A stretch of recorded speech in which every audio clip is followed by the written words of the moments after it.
Hello, everyone. Welcome to this Beyond the Hub, which is all about partnerships to celebrate our 10-year HubSpot anniversary. Today on the show, we've got Sienna Nolan from HubSpot. She's our PDM, so she's really hot on the partner management side of everything. She's been with HubSpot for quite a while now, so she knows how the partner program works in and out, and really the values that partners could bring to the ecosystem. And then we've got Becky Murphy, who's our MD. So if you've watched her before, she's been on a couple of Beyond the Hubs. So she is going to talk about sort of what, as a business leader, how important partnerships are, but also how, from our perspective, our business has changed along with HubSpot over the past 10 years. So I'll dive in first with you, Becky. So starting at the beginning, being a sort of partnership-based business is a big decision. You're bringing in another sort of party to consider with any decisions that you're making. What initially made you pick HubSpot and choose to go down this route? Good question, Holly. So we set the business up 12 years ago, and we founded the business really to help businesses connect up their buyer's journey. Everyone was using disparate digital systems, and we're looking for platforms. We dabbled with a few, and they were difficult, clunky platforms. And really, we were looking for the right platform that we could implement to our customers.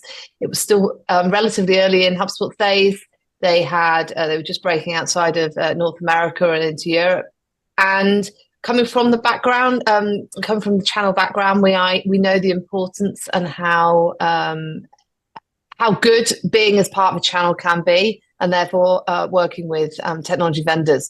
So it was an easy decision, really, for us to know that we were going to work with a partner. It was a big decision for us to choose HubSpot, and I can safely say that whether it was lucky or whether it was a very strategic decision, I'm pleased it was a decision we made. Well, we're certainly very lucky that you made the decision, Becky. So we're delighted you're a partner. I guess BabelQuest must have been one of the first, or it was certainly a very early partner for HubSpot. So given that it was so early, were there any challenges you faced in the beginning with the partnership? I guess the partner program probably wasn't as formed as it is now. And what steps did you take to address those? And maybe what could other businesses do if they're sort of in the infancy of a partner program? So, well, yeah, because this is outside of HubSpot, because obviously HubSpot have evolved hugely over the last 10 years. Some of the challenges at the beginning was that we're running our own business, but we're working with people within a corporate, and our goals weren't necessarily aligned. So HubSpot 10 years ago, it was rapidly expanding. They'd only just taken the Dublin office. The teams were hiring so fast. People were getting promoted even faster, and so when we became a partner, we were working with, I'm just trying to think of we had CCs, our channel consultants. It was quickly one after another, and they were moving really, really fast. And we were I think at one point we had about 3 or 4 within a space of about a 9-month period. That change can be quite hard. And it's no criticism to HubSpot because they were expanding. So I think if you were working with, if anyone was looking at partnering with another vendor, if they're depending on how new in the market they are or how new their partner program is, you've just got to try and find whatever your common goals are and really work together on it. I think that was certainly a challenge, but something we worked through. In terms of what did we do to address it? Trying to find those common goals. Open communication. I spent quite a bit of time going over to Dublin and working with the teams. I can be very transparent, and I think I've been on the HubSpot's Partner Advisory Council since 2017. I think that's probably a large testament to the fact that I am quite happy to spend time to provide that feedback, whether that is constructive or whether it's positive. And I think that what HubSpot have done particularly over the last kind of 7 years, is really listened I put actually a post out on LinkedIn when I found out I've been in the that was put into the pack again this year. In testament saying that part of HubSpot's success is the fact that they will listen and they will learn and they do evolve, and they really are about solving for the customer. And I think that's really helped the partnership. Thanks for the hearts. I love it. And I guess, like, if you're a business like ours looking to work with a vendor, like, assess have a think about how mature their partner program is and be ready to evolve. If it's quite an immature one, you're going to have to make a lot of changes, and just like you have to like stick with it and be in for the ride, because it will change and things mature. But you can have so much influence then, can't you, if you're working in a partner program that's much less mature. Yeah, indeed. And if I can add actually one thing to that, I think there's two really important things. I think that looking at how transparent that partner is going to be for you. I think that if you can't run a business with a blindfold on, and but at the same time, if it's a strategic partner for you, you need to align your business to what that company is doing. However, you need to be able to operate your business as your own business. And if need be, that means that you can run separately to the strategic partner you've got if you have to, because there may be times, and I'm sure you're going to come on to kind of how HubSpot changed over recent years, but there's going to be changes that happen and you might not always be strategically aligned. So I think it's just bearing that in mind, that you've got to be able to operate separately, as well as making sure that you know what their vision and their strategy and their plan is. And they're not always, you might not necessarily know each one of those. Yeah, so true.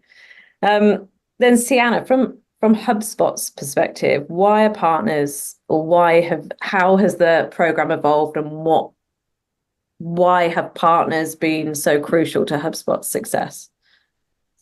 Well, in so many ways, it's really difficult to distill it down to a few things. But there's three kind of key areas where it really stands out to me how HubSpot partners have been so crucial to our growth in the last 10 plus years. The first thing is around implementation. That sounds so obvious, but HubSpot, we're a software company. We, build, develop, and to a degree service our software with our CSM offerings. We have professional services, but we don't do the doing for our customers. The whole idea is that software is easy to use, easy for your teams to adopt. But the more, growth that our customers see, the more complex the requests become. And HubSpot, we don't offer that for the customers to build those really complex integrations, migrations, implementing it for their teams. So that's something that partners offer that HubSpot don't. So it's so crucial to our growth to have partners be able to do that on an expert level as well.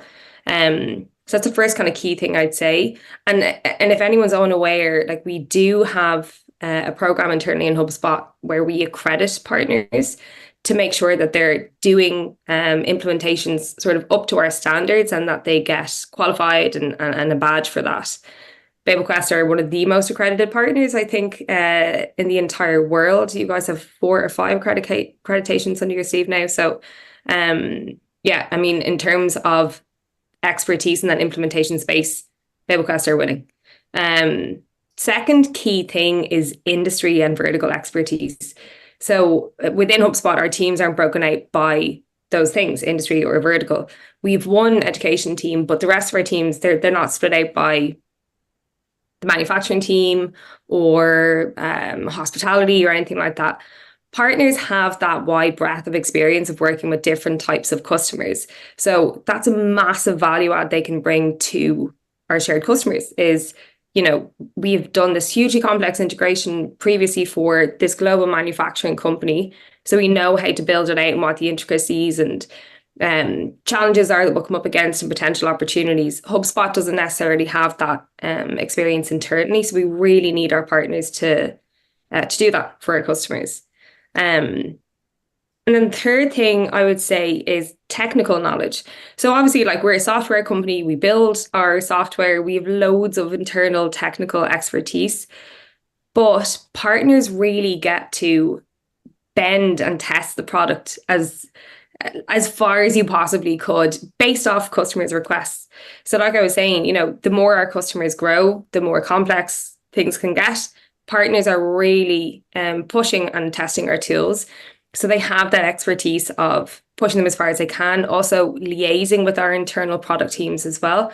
So, within BabelQuest, you guys are well known amongst our product team for bringing feedback to them or jumping on calls, working on betas and things like that. So it's really valued, that technical knowledge that you bring to the table based on your findings with very complex integrations and migrations and implementations that you do. So yeah, that's just kind of three key areas I'd say where partners are so crucial to the HubSpot business, but I could go on. Yeah, and but like for us, like HubSpot is obviously huge, and like you say, it's not an industry specific software. It does sales, marketing, service, and I think sometimes, like for us, we're one of many partners in the ecosystem, so we really had to cut through the noise. We're really starting to define where we play, and I think that's probably important if you're listening and you're thinking about the type of partner that you want to be. Is if you're partnering up with a massive business like HubSpot that doesn't have those specific segments, then you need to create the segments, and you need to then, going back to what you were saying, Sienna, define what they are so you can be the go-to experts for massive business like HubSpot. And they need to know that if they want a manufacturing logistics partner, they come to us. But you also need to think about how you share or define your expertise. It's really difficult sometimes. You've got a lot, every partner in the ecosystem is competing to get HubSpot's attention. Yep. And that's something that is really difficult. So I think, yeah, if you're thinking about partnerships, think about how the business is segmented, and what that means to you and how you position yourself. Yeah, because it's not just about positioning yourselves in the market, is it? It's positioning yourselves within that ecosystem. And we've definitely evolved with that as well, but we'll come to that in a bit. So, Sienna, you're in the PDM role.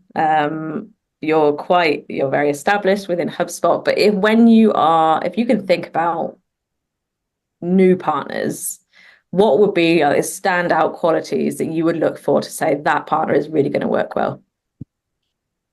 There's some obvious ones that jump to mind, so I'm like, I probably shouldn't share that publicly. But no, in all seriousness, culture is a huge thing that comes up when we first meet partners. So we have a partner specialist team who find and bring new partners on board. They would have very kind of strict criteria that they would need hit in order to invite a partner into the program. So it is exclusive to a degree in that sense, and certainly has become more so in the last few years. But culture is one of the biggest things that we want to make sure we're aligned on. At HubSpot, we're really proud of our culture. We're really big on our values, and we want to be able to see that represented in our partners as well. So yeah, culture is definitely one of the biggest things that I take into consideration in terms of a good quality. The second one, Becky kind of alluded to it earlier, being customer centric. So being absolutely obsessed with the customer and the outcomes for them. We have this phrase we use in HubSpot called solve for the customer, or SFTC. You see it all the time. If you were to search it in Slack or in emails, I'm sure there's hundreds of thousands of mentions of solve for the customer. It's something we live by internally, and we expect partners to as well. Now, thankfully, we don't have to ask it of the partners much. It's your bread and butter. It's what you're best at. But yeah, being obsessed with outcomes for customers is a huge quality that we look for. And then finally, I would say results driven. So it sounds obvious, but for any business to be successful in themselves or to drive successes for their clients, they need to be results driven. So, you know, I've come across lots of business owners in the role that I have at HubSpot working with partners, and you would be surprised the amount of partners that don't have revenue goals for this year. They're just sort of going with the flow and seeing what deals come in. You know, they like to sell retainers, but they mightn't even have a goal of how many retainers they want to bring on are, how many deals they want to close are.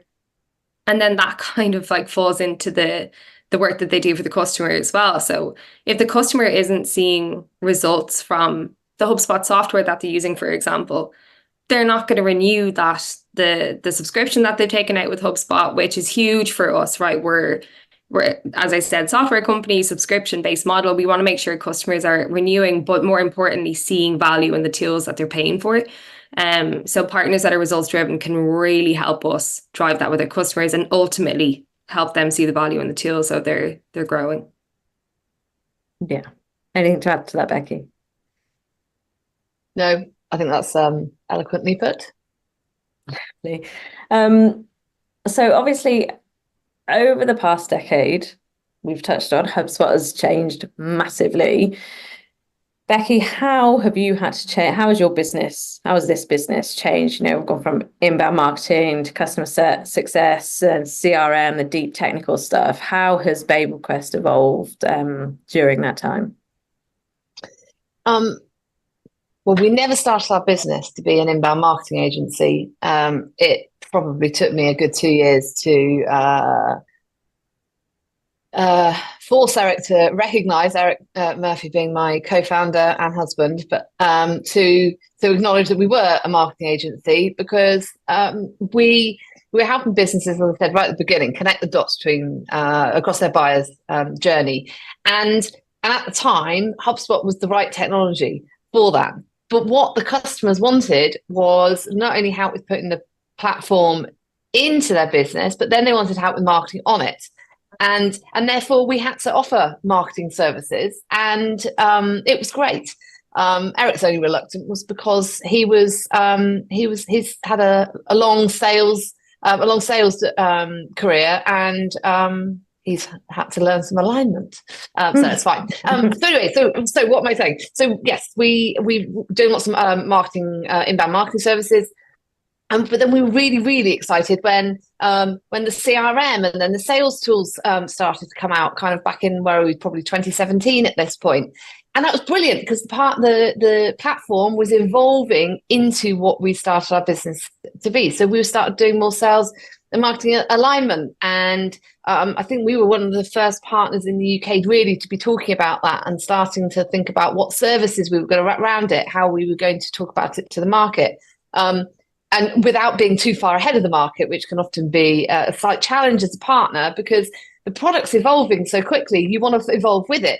But actually, are the customers kind of buying those kind of something that can sometimes be slightly out of sync?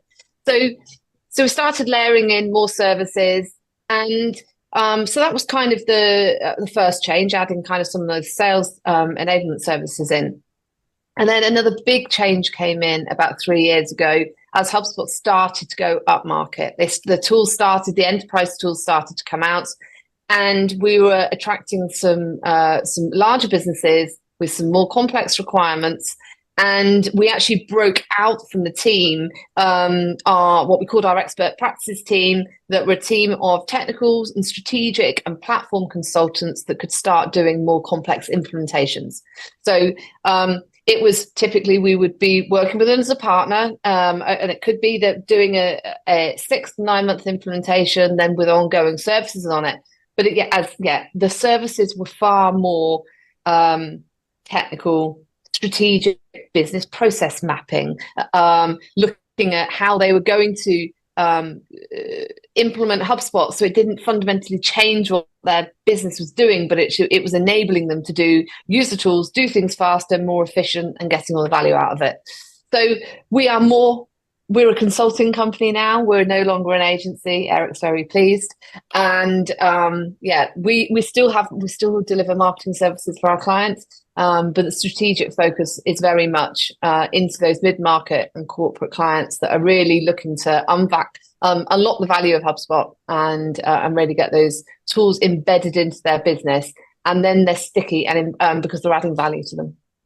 Yeah, it sounds like there's definitely probably been some challenges, and I think other businesses that are working with the big partners where the business has changed so much, like when HubSpot was just marketing and now it's grown to a massive platform. That's required a lot of change in our business, and I guess you just have to be prepared for that. And if you're a good partner, then you'll be along for the ride and you'll evolve your own business. But I can imagine that's challenging because, you know, when you had a brand new hub and all of a sudden you've got a whole other set of services and skills that you need to think about. How do you keep people in your team up to date, making sure they've got, like, what resources do HubSpot provide? Maybe Sienna, you can answer that one. What resources do HubSpot provide to help partners keep up to date with the changes in HubSpot? Yeah. So I think if we were in a software company, we'd be a resources company, because it is something that we have growing out of everywhere. So we're actually quite proud of the resources we provide our partners with, as well as our customers and our internal teams. So because we understand it's important, right? Like we've talked a little bit about change.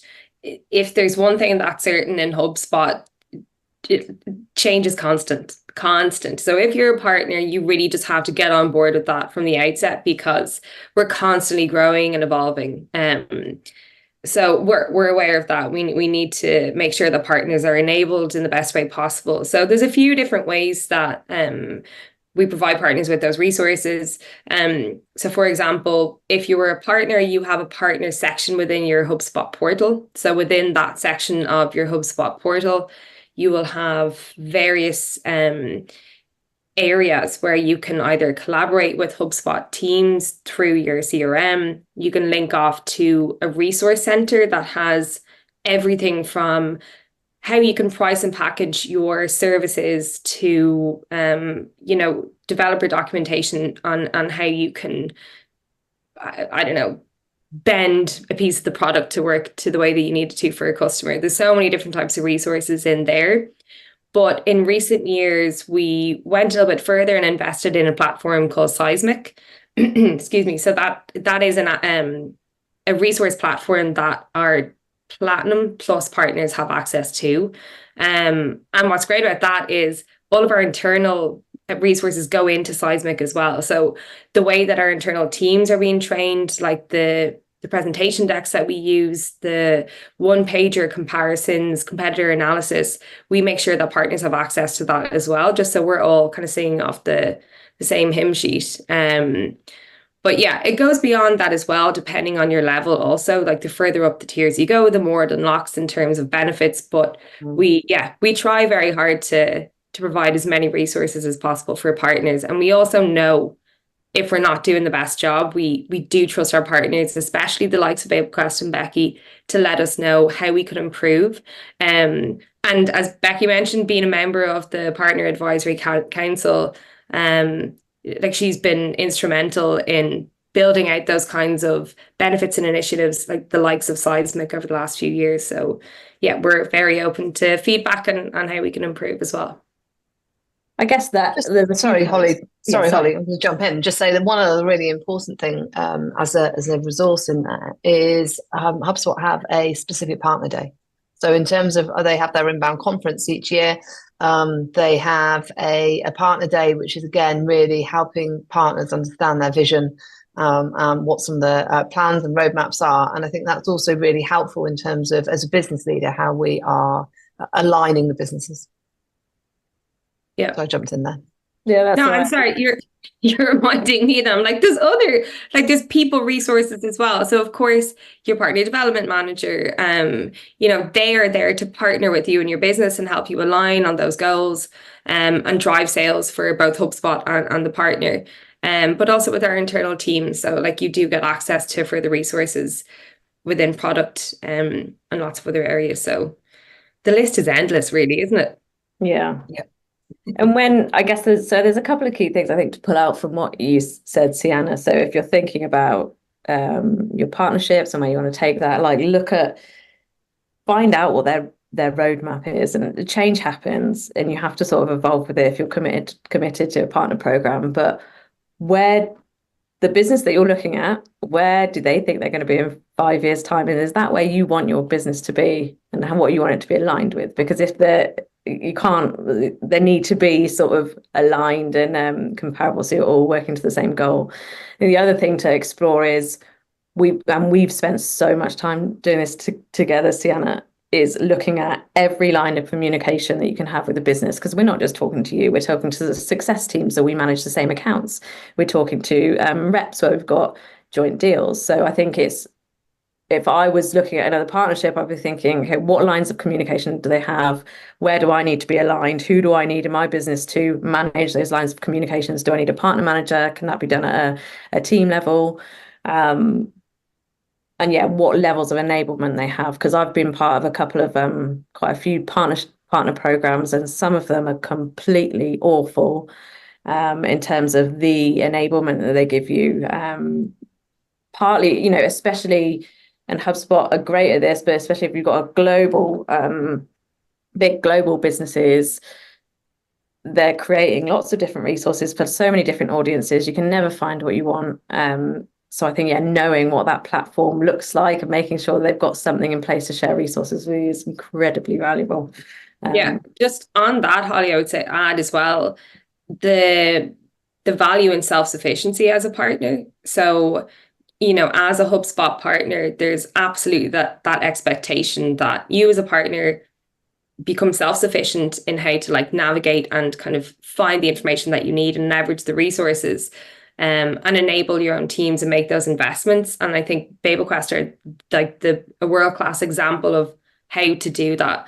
And it can be a challenge when you're starting out as a partner to understand, how much time you need to commit into training up the teams in the product, or learning about, how to work with our reps or how to work with our success managers. And it doesn't all happen overnight. It can take years. But I think that's something really important to be aware of and prepared for as well, is how much time commitment it actually takes as a partner to get to a level where you guys are today. Yeah, absolutely. So Becky, looking back over the past 10 years and thinking about, if you were talking to another business that's considering one of these large, a relationship with a large vendor like HubSpot, what pitfalls do you think there are or would you sort of advise people to avoid or look out for?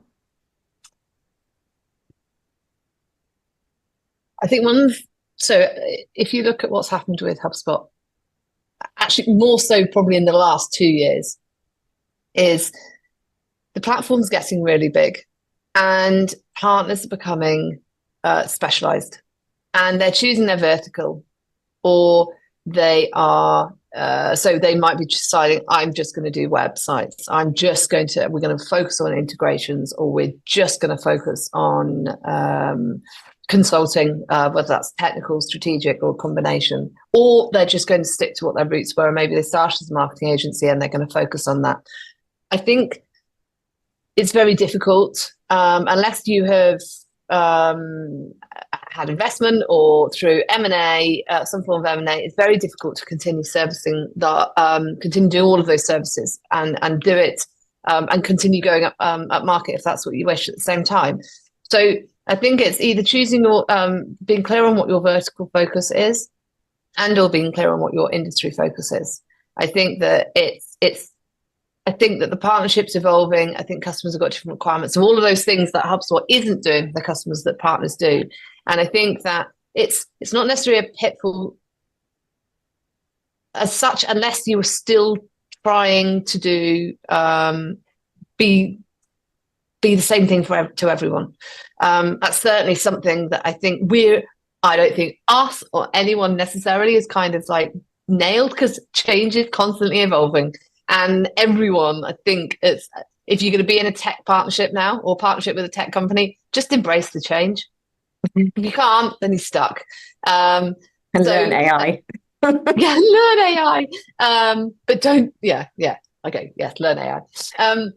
In terms of other pitfalls, I think that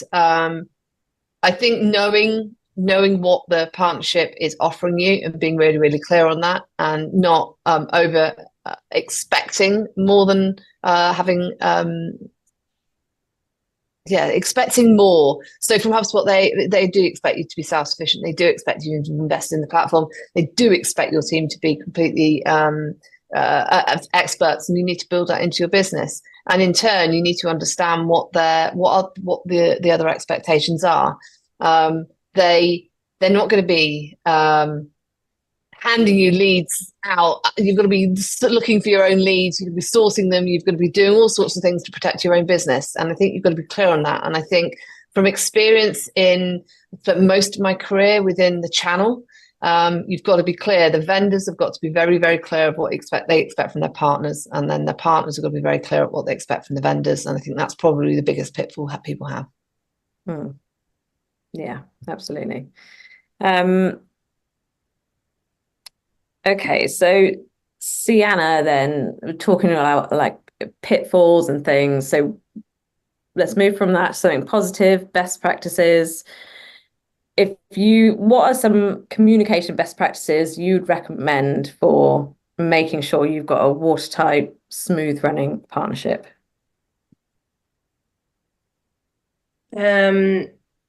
Okay, there's a few things.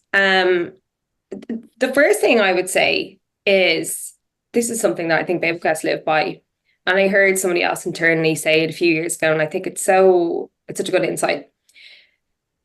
To treat HubSpot like a client, right? So as a partner to HubSpot, to nurture that relationship, and to not assume that it's going to be always, I think, like proactive from our side, that we're always going to know exactly what's going on in your business, but that you are, I guess, like leveraging us as much as possible, but being upfront about it. So chasing us, having a quarterly check-in with the success team that you have a shared customer with. They might work with 150 customers, but by you proactively updating them on a quarterly basis of the health of that customer, you are adding so much value to that CSM. And that's kind of like what I mean when I say treat HubSpot like a client, like the people that you work with. Doing those types of efforts adds a huge amount of value. You've no idea. So in terms of like communication best practices, I don't like to say treat HubSpot like a client, because I don't think that you should. It's a partnership at the end of the day. It's a mutually beneficial and respectful relationship. But to consider it in that sense, I think helps you figure out like what is the best way to communicate. But like one key thing I would say is consistency, right? So if you're a partner, you'll have a PDM. Make sure that you have a consistent catch up with them. Depending on the tenure of the PDM that you work with, they will have, numbers of partners that they work with. So they'll probably have an idea of how often they want to speak to you, but like be clear with them on how much you want to catch up with them as well. So, don't leave it. Once a month might work for some levels of partners, but for us, for example, and BabelQuest and HubSpot, you guys are so involved in our business and vice versa. So we need to have that consistent catch up, and that just ensures that we're consistently aligned. So yeah, I think that's really important. Just consistency is key with communication. Transparency, Becky touched on that as well. So like transparency it's one of our core values in HubSpot. So it's something that we really do try to live by, but it works both ways, right? So, we expect our partners to be transparent about their businesses. So of course our partners expect us to be transparent about our business in return. And I think that's really important in a mutually beneficial, healthy relationship, is just not trying to hide anything from each other. We're, without giving away too many potentially confidential secrets, or something that we've signed an NDA and we can't share. Excuse me if you can hear my dog in the background. But transparency is key in any like relationship that's going to work well. And then alignment. an obvious one. Like alignment is just so important. So you've both kind of mentioned how important it is to be clear on like what your business goals are, understand what HubSpot's goals are, do they align? And if they don't, that's absolutely fine as well. But if they do, great, maintain that alignment, not just with the individuals that you're working with on a day-to-day basis, that entire go-to-market team. So Holly kind of mentioned this a little while ago, but how involved you guys are with our success team, with our sales team, but also with our marketing team. So our entire go-to-market function, you guys are aligned with them and knowing what their priorities are, what they're running, and then you can in turn figure out how you want to market yourselves to prospects as well. So yeah, few kind of I think speaking of marketing there, it's all, and sort of touching on what we were speaking about earlier, it's almost like you should look at your vendor, you can look at it as a client, but also like your vendor is, think of it as a whole target market, and in that target market you have different segments, and you need to understand what each segment's motivation is and how they're measured and how you need to speak to them, different tone of voice, different messaging. But you also need to think about then how you differentiate yourselves against the competitors who are also trying to get into those segments. So you're really just sort of replicating almost what you're doing marketing externally to get generate demand for your product or service, but you're applying that and then separately to whatever partner ecosystem you're a part of. Becky, then I guess to close off, like you're a business leader. You know, we're in business to make a profit, to keep doing what we're doing. Have you got any tips or thoughts on if another business is looking to become part of an ecosystem, they're evaluating it, what are the key things to look out for in terms of like positive things that are thinking, yes, this will be a good business to partner up with, and what are maybe some red flags that you should watch out for? A lot of it's probably being covered. I think the partner enablement, so how they're going to support you as one of their partners and enable you to grow, or you to hit whatever your business goals are, and make sure that's aligned. I think that you've got to make sure that the partner you're signing up with has got the same values, and that's, I mean, that's slightly differently necessarily to the culture, but whether that's their sustainability values, what they're doing there, whether it's whether they could be political, whether they the types of customers they have, the countries they operate in, their product roadmap. Slightly differently to that, but that you then look at their product roadmap, you then look at their culture, and understand ultimately that they will align with your business, and that actually that's going to be a mutually beneficial relationship. Yeah, well, I guess that's what it comes down to, isn't it? Is it mutually beneficial? And is there nice people to work with there? That would be nice. Yes, I know you're very good to work with. Yeah, I mean, yeah, having a partner manager that you gel with and that is lovely to talk to and work with is amazing. And that's sort of transformative for a partnership. Okay, thank you both so much. I think that's been great. I think if there's any businesses, anyone in the comments thinking, okay, so I'm about to embark on a new ecosystem journey and I really want some advice on that, or trying to think, I hope this has helped. But yeah, thank you so much, and we'll be back soon with another Beyond the Hub. Thank you. Thanks.